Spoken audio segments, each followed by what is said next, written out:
What if I told you that a technology invented over 130 years ago is currently outselling digital downloads? Not streaming, not MP3s, not anything with a screen or a chip. A spinning disc made of plastic that needs a needle to work. And people are losing their minds over it. Welcome to the world of vinyl records, and by the end of this video, you are going to understand exactly why millions of people are ditching their playlists and picking up a turntable instead. Let's go all the way back to where this story begins, because the origin of vinyl is one of the most fascinating journeys in the history of human creativity. It starts in 1877 with Thomas Edison, who invented the phonograph. Now, this machine did not use vinyl at all. It used a cylinder wrapped in tinfoil, and a needle would vibrate against that foil to capture sound waves. It was crude, it was fragile, but it was the first time in human history that sound had ever been recorded and played back. Think about that for a second. Before this moment, if you wanted to hear music, a human being had to physically be in the room performing it. Edison changed that forever with one invention. Then came Emil Berliner in 1887, a German-American inventor who took Edison's idea and completely transformed it. Instead of a cylinder, Berliner used a flat disc. Instead of tinfoil, he used harder materials that could be mass-produced. He called his invention the gramophone, and suddenly you could press thousands of identical copies of the same recording. This was the birth of the music industry as we know it.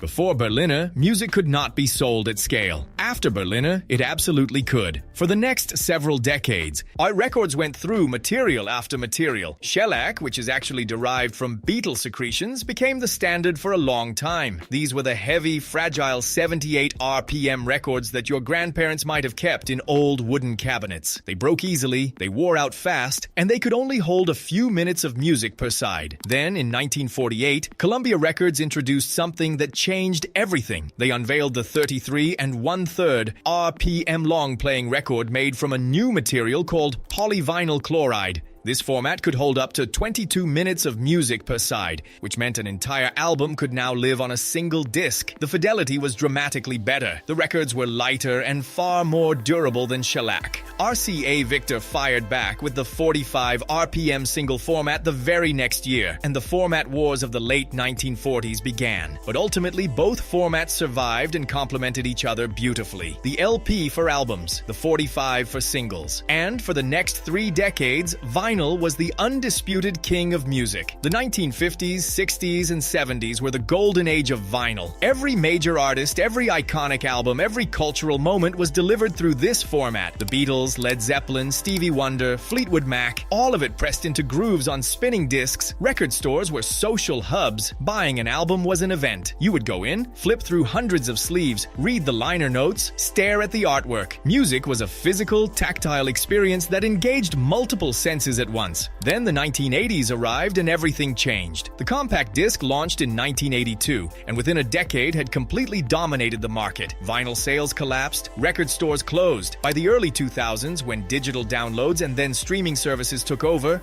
vinyl seemed completely finished. Collectors kept the flame alive, but to most people, vinyl felt like a museum piece. And then something unexpected happened. Around 2007, vinyl sales started quietly ticking upward. Slowly at first, then faster still. By 2020, vinyl records outsold CDs for the first time since 1986. And as of right now, in 2026, the vinyl market is a multi-billion-dollar global industry that shows absolutely zero signs of slowing down. New pressing plants are being built. Major artists are releasing vinyl versions of every album. Even artists who grew up in the digital age, who have never known a world without streaming, are pressing their music onto vinyl because the demand is that enormous. So why? Why would anyone choose a format that requires special equipment, that can get scratched, that needs to be flipped halfway through, that costs significantly more than just hitting play on a phone? The answer is layered and genuinely fascinating. First, let's talk about the sound, because this is where things get really interesting from a technical standpoint. When music is recorded digitally, it is converted into a binary system of ones and zeros. This process involves something called sampling, where the continuous analog audio wave is measured thousands of times per second, and each measurement is stored as a number. Standard CD quality does this 44,100 times per second. Even at that resolution, you are still taking a continuous wave and converting it into a series of steps. The wave becomes a staircase. Vinyl does not do this at all. Vinyl is a completely analog medium. The sound wave is literally carved into the groove of the record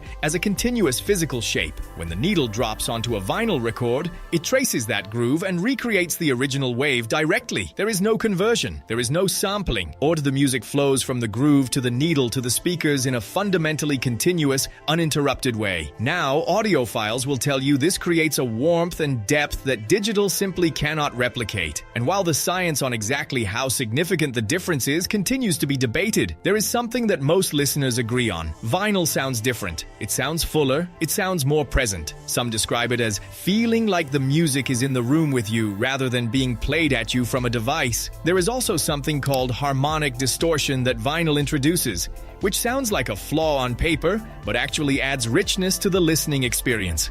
The slight imperfections in vinyl playback, the gentle way frequencies interact, all of this creates a sonic character that many people find deeply pleasing in a way that sterile digital perfection does not achieve. But here is the thing. The vinyl revival is not entirely about sound quality. It is about something much deeper. It is about the experience of listening to music. We live in an age of infinite distraction. Streaming services give you access to 100 million songs. Music plays in the background while you scroll, while you work, while you exercise. It is constant. It is ambient. It is almost invisible. Music has become wallpaper. Vinyl forces you to be present. You have to pull the record out of its sleeve carefully. You have to place it on the turntable. You have to lower the needle gently. You have to sit down and listen because in 20 minutes you need to get up and flip it. The ritual demands your full attention. And when you give music your full attention, you hear things you have never heard before. You notice details. You feel emotions you did not expect. Music stops being background noise and starts being an experience. This is profoundly countercultural in the best possible way. In a world that optimizes everything for speed and convenience, vinyl deliberately slows you down, and people are hungry for that slowness. There is also the physical and emotional connection to the object itself. Album artwork on a 12-inch sleeve is a completely different experience than a tiny thumbnail on a streaming app. You can read liner notes. You can feel the weight of the record. You can build a collection that reflects who you are. Line your shelves with albums that tell your story, that hold memories tied to specific moments in your life. Younger generations especially are gravitating toward vinyl in massive numbers, and this surprises people, but it should not. Gen Z has grown up entirely in digital spaces, and many of them are actively craving something real and tangible. Vinyl gives them that. It gives them ownership in a world where you do not actually own any of your digital music. If a streaming service disappears tomorrow, your playlists disappear with it. Your vinyl collection is yours forever. And there is community around vinyl that social media cannot replicate. Record fairs, local record stores, communities of collectors sharing recommendations and finds. There is genuine human connection built around this format. The history of vinyl is a story about human beings and their relationship with music.